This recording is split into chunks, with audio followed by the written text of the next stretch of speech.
أهلا بيك للمرة التانية في كورس إزاي تفتح مشروع ناجح من الصفر إلى الاحتراف.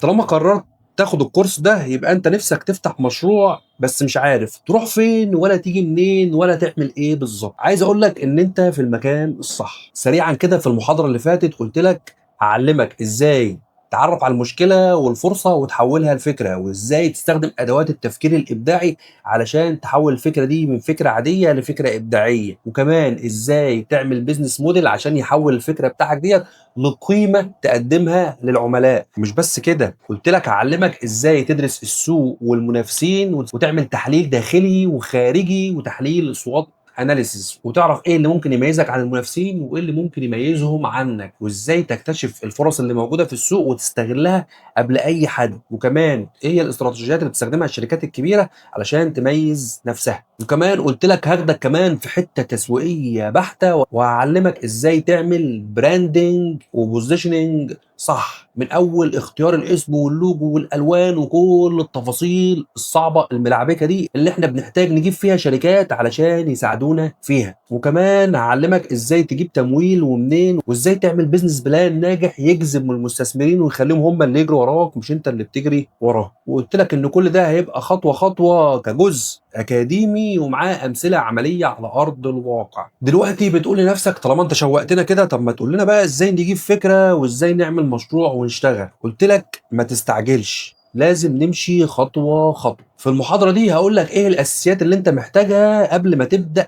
اي حاجه خالص. عشان كده جهز النوتة بتاعتك والقلم وكوبايه القهوه الجميله، وخد المعلومات اللي اقولها لك واكتبها علشان تطلع باكبر قدر من المعلومات. انا جاي في المحاضره دي عشان اقول لك على اهم الاساسيات اللي محدش هيقول لك عليها خالص، واللي هتخليك تبدا وانت فاهم. الاساسيات دي لازم اي حد بيأسس بيزنس يعرفها قبل ما يبدا اي حاجه خالص. بس بالله عليك ما تقعدش تقول دلوقتي هيقعد بقى يقول لي العقليه والعلماني والملواني والحاجات الغريبه اللي احنا بنسمعها في علم النفس دي.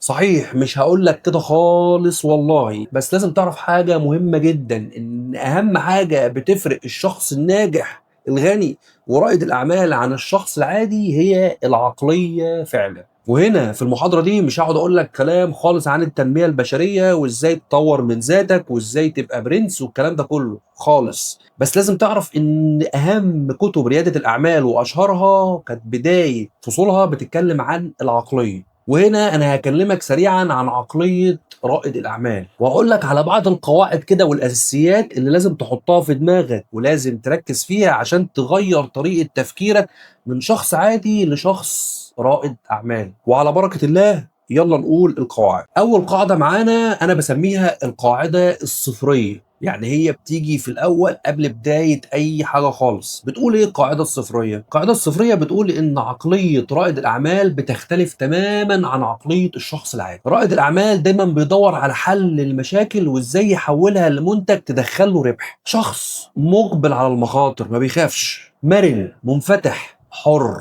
ما بيحبش يفضل في مكان واحد طول الوقت، بيحب يطور من نفسه باستمرار. شخص متطلع وبيدور على اي حاجة جديدة. شخص اجتماعي وبيحب يبني علاقات جديدة مع الناس. شخص بيستمتع بان هو يبني حاجة من الصفر ويشوفها بتكبر قدامه. ودي القاعدة الصفرية. القاعدة الاولى بتقول الفكرة البياعة الناجحة هي اللي بتحل مشكلة فعلية موجودة عند الناس. يعني من الاخر، عايز فكرتك تنجح ويبقى عليها اقبال لازم تكون بتعالج مشكله موجوده فعلا. الفكره دي ممكن تكون حاجه جديده انت عملتها بتحل مشكله عند الناس، او حاجه موجوده فعلا على ارض الواقع بس انت خدتها وعدلتها وطورتها وضفت عليها حاجات وخليتها تعالج مشاكل موجوده عند الناس. القاعده التانيه بتقول ان مش كل اللي بداوا مشاريعهم بداوا بفلوس كتير جدا. معظم رواد الأعمال بدأوا بحاجات بسيطة وبمنتج واحد بس وفي المكان بتاعهم، في مكان صغير وبعدد عملاء صغير،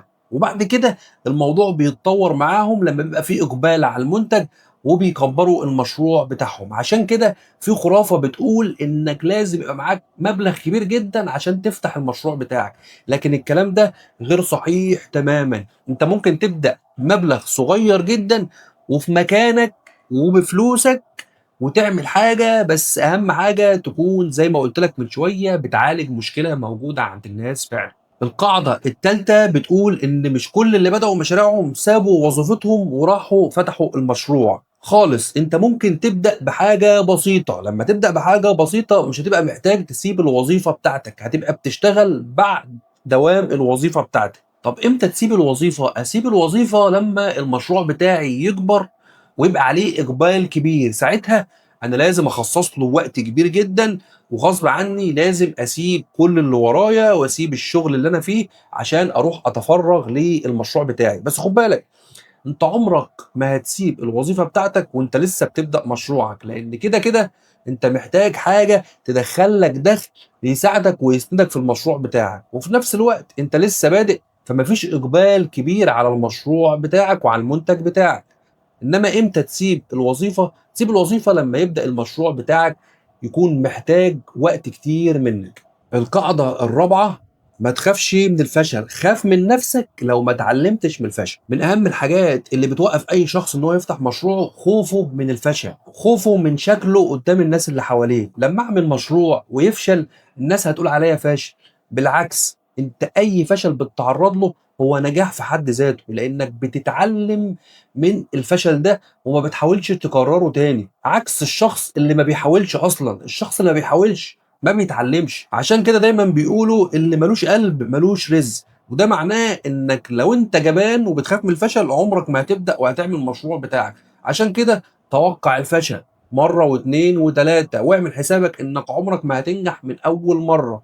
الموضوع محتاج منك صبر ومحتاج منك محاولة مرة و2 و3. حاول وبإذن الله هتنجح. القاعدة الخامسة بتقول حافظ على التخصص، يعني ما تعملش كل حاجة بنفسك، دور على فريق يساعدك، دور على ناس متخصصين في المجال بتاعهم وحاول تجيبهم وتستفاد من خبرتهم. انت ممكن تكون عارف بعض الحاجات العامة عن كل تخصص ولكن ما تقدرش تعمل كل تخصص بنفسك، عشان كده دور على ناس فاهمين في المجال بتاعهم وحاول تستفيد منهم على قد ما تقدر. ما تقولش أنا هابدأ بحاجة بسيطة وهابدأ بنفسي عشان كده أنا مش محتاج حد يساعدني، لأ، أنت محتاج على الأقل 1 أو 2 يساعدوك ويدوك المشورة بتاعتهم في البداية، يكونوا متخصصين في مجال معين أنت محتاجه.